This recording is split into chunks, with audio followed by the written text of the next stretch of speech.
আজকে চলে গিয়েছিলাম ব্যাংকে, আর ব্যাংকের কাজ শেষ করতে করতে আমার মেয়েরা আমার জন্য অপেক্ষা করছিল কখন কাজ শেষ হবে।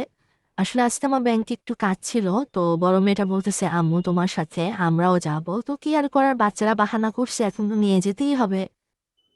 আর এই যে ব্যাংকের কাজ শেষ করে চলে যাচ্ছিলাম আমরা, আর চলে গেছিলাম একটা রেস্টুরেন্টে ফুকোতে, কারণ বাচ্চাদেরকে নিয়ে একটু বের হয়েছি, বাচ্চারা বের হয়েছে, তো এদেরকে একটু কিছু না খাওয়ালে কি হয়।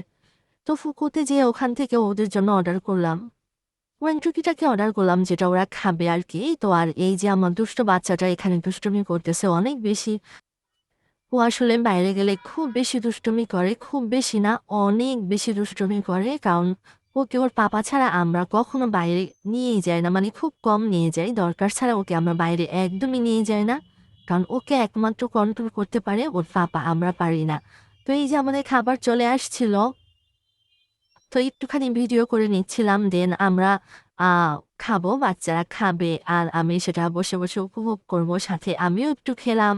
আর এই যে আমার ছোট বেবিটা যেই পরিমাণ দুষ্টুমি করতেছিল খাবার নিয়ে, তবে এখানে এসে একটু খেয়েছে, এটাই আমার শান্তি, মানে বাচ্চা খেলেই শান্তি লাগে। আসলেও আমি ওর খাওয়াটা উপভোগ করছিলাম, খুব ভালো একটা সময় কেটেছে আজকে ওর পাপাকে ছাড়া, যদিও তারপরেও ভালো লাগছে বাচ্চাদেরকে নিয়ে একটু বাইরে ঘোরা।